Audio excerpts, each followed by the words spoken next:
Tomato రైస్ని ఈజీగా ఎలా చేసుకోవాలో చూసేద్దాం. ముందుగా బాస్మతి రైస్ని వాష్ చేసుకొని నానబెట్టుకోవాలి. తర్వాత టమాటోస్లో ఉప్పు పసుపు వేసుకొని బాయిల్ చేసుకోవాలి. తర్వాత పీల్ని సపరేట్ చేసుకొని మిక్సీ జార్లో వేసుకొని ప్యూరీలా పట్టుకోవాలి.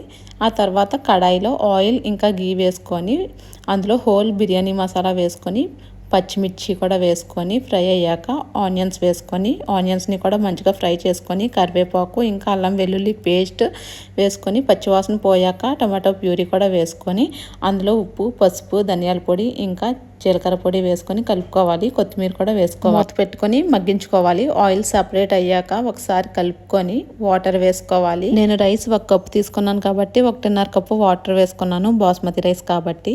ఇప్పుడు మూత పెట్టుకొని వాటర్ తెరలు కాగనివ్వాలి. ఇప్పుడు ముందుగా నానబెట్టించుకున్న బాస్మతి రైస్ కూడా వేసుకొని ఒకసారి కలుపుకొని మీడియం నుండి లో ఫ్లేమ్లో కుక్ అవనివ్వాలి. అంతే అండి. డీటెయిల్డ్ వీడియో ఈ షార్ట్ కింద ట్యాగ్ చేస్తాను, చూసేయండి. సబ్స్క్రైబ్